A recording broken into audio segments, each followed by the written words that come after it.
Hi everyone, welcome back to my channel.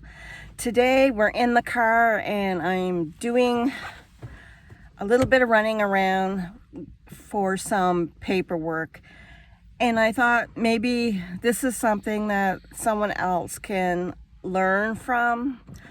You see, Fred and I, we got married in '89, so it's been a long time, and I have never changed my social insurance number to put it into my married name. I didn't know that I had to, but apparently now that I am coming up on and I'm going to be not retired, but getting my pension when I'm 60, I need to have all the information and everything has to be in my married name.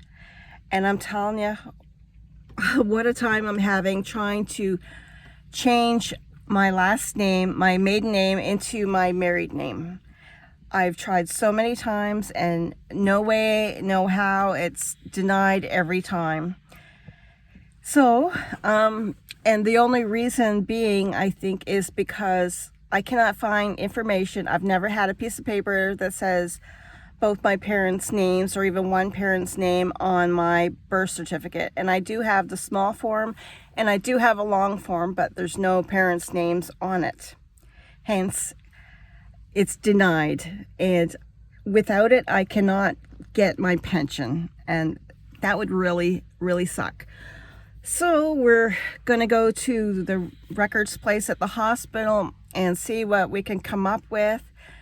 And hopefully, I can get some help because, drink some water, because every time I tried, it's just been denied and I'm getting more frustrated. And Fred suggested, well, let's go out today and, take what paperwork you have and try to get this figured out. So I'm just want to let you know what we're doing today. And at the end of the video, I'll tell you whether it was a success or not. But I am hopeful because, I would like to receive a pension. It's not going to be a big one and it's not going to be the full pension because I wouldn't get that until I was 65 anyway. But, I want to get a half a pension. And I just wanted to give anyone up who's getting married, who's going through a name change, that you have to change your social insurance number and all your documents to the name change, like your married name or whatever. And I was never told. I had no idea. I thought what I had was perfectly fine. So we're gonna go see what's up and see if I can get this fixed, and I'll keep you informed. Wish us luck. Hi guys, well, we just got out of the Amherst Hospital looking for more information. And we talked to one lady who directed us to another lady who directed us to another lady after we all did some talking. And finally, I have a phone number to call. It's in Truro. It's kind of a request for access to personal health information.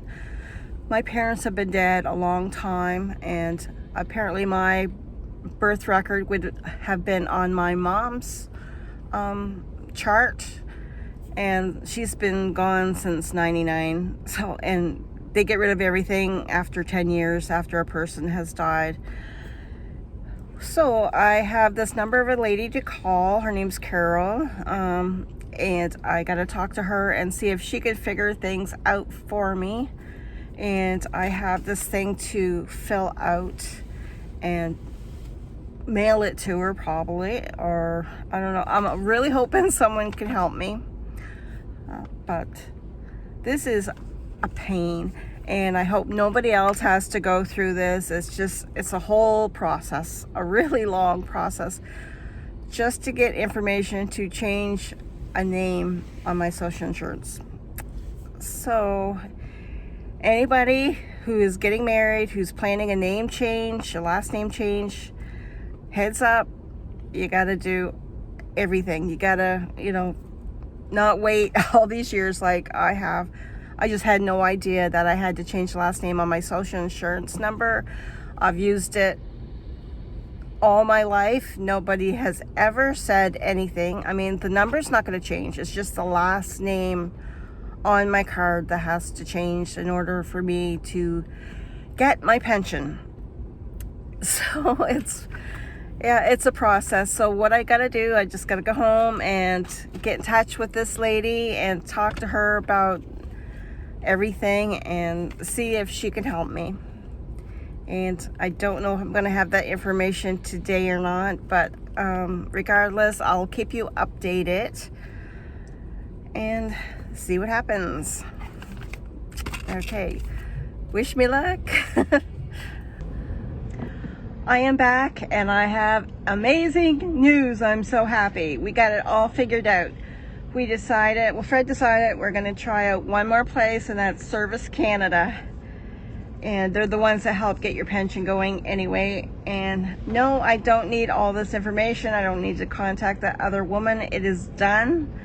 I don't have a physical card. It's just a piece of paper. She said you don't need a card anymore for your social insurance number in Canada anyway, but it's all done. I got the paperwork. I have everything that I need now to fill out my for my pension. I can do that up to 11 months, I think she said, before I turn 60. It's 11 months now, so I can do it anytime. But I did need a copy of our marriage certificate. I had a long and a short copy of my birth certificate, but it does not have my parents' names on it. But one is the official one that I got a while ago because I thought I lost my birth certificate, and it's perfectly legal. And she needed my driver's license to prove it was me, and that was it basically. I showed her my old social insurance card with my old name on it, and she just asked some questions, and just like that, it was done. It's done. So now I can officially apply for my pension. Oh my gosh, she was so wonderful. I can't remember her name, but Angela. Oh my God, Angela. She was a godsend, and she'd been so helpful before getting Fred figured out for his pension, and she just made it a breeze. So easy, and I'm so happy to say it's all done. I don't have to contact that other person in Truro. So yeah, it's done. I'm so relieved, and she gave me forms, what it's going to look like, what I have to fill out and everything, and just I can do it online. I can mail it. I'm probably just going to do it online and pay that. It's just, everything was perfect, and she doesn't charge anything. It's a service, so she made it so easy. I just wish we came here first, but I didn't know. I thought we were told before we had to go to the hospital for me to get my birth records and stuff like that, and then I had to get permission to get my mother's her records of when she gave birth to me, but they're probably thrown out because she's been gone for over 10 years. Oh, you don't know the relief that I'm feeling right now, and I hope no one else has to go through this. But if it helps anybody, I'm glad I went through it for you guys. But it worked out beautifully, and now it's a gorgeous day. It's 22 degrees out there, and I'm just gonna relax for the rest of the day and enjoy it and breathe a little easier. Thank you so much for being with me here today, as this was quite a little ordeal for me. It was very stressful, but I'm feeling so much better. So thank you again for being here, and until next time, take care. Bye-bye.